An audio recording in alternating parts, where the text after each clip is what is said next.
ایران پیش رفت کر گیا ہے اپنے تصور اسلام کے مطابق جو ان کا شیعہ اسلام ہے، اور ہمارے ہاں اسلام کی طرف پیش رفت میں ایک بہت بڑی رکاوٹ یہاں کا شیعہ مکتب فکر ہے کہ جو برابر کا مدعی ہے۔ اب ظاہر بات ہے کہ برابری جو ہے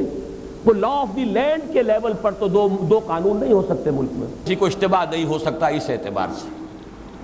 میری جس درجے دشمنی رکھی گئی ہے، جس طرح میرے سر کا جو ہے مطالبہ ہوتا تھا، دو ہی آدمی تھے پاکستان میں کہ جن کے سر مانگے گئے، ایک کراچی کے وہ شاہ بلیغ الدین صاحب اور ایک میں نے یہ بات کہی ہے، ایران کی حکومت اگر واقعتاً چاہتی ہے کہ پاکستان کا اور ایران کی واقعتاً گہری مفاہمت ہو،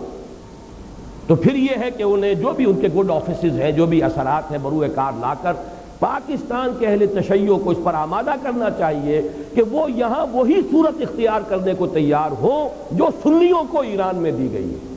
اگر یہ ریسیپروسٹی ہوئی تب تو بات بڑھ سکتی ہے آگے، ورنہ کیسے بڑھے گی؟ وہاں شکل یہی ہے، لا آف دی لینڈ فقہ جعفریہ کا ہے، چاہے سنی ہو چاہے وہ شیعہ ہو، اس کے اوپر انطباق ہوگا۔ ایک ملک میں دو لاز نہیں ہو سکتے،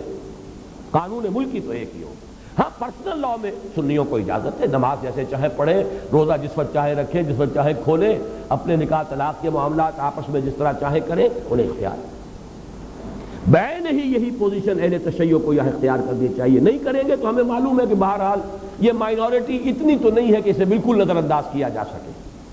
ہماری سروسز میں، ہماری فوج میں، ہماری پولیس میں، ہماری سول سروس میں، بلکہ ان میں تو میں سمجھتا ہوں کہ اپنی اصل جو آبادی کی مناسبت ہے، تناسب ہے، اس سے کہیں بڑھ کر زیادہ عمل دخل ہے۔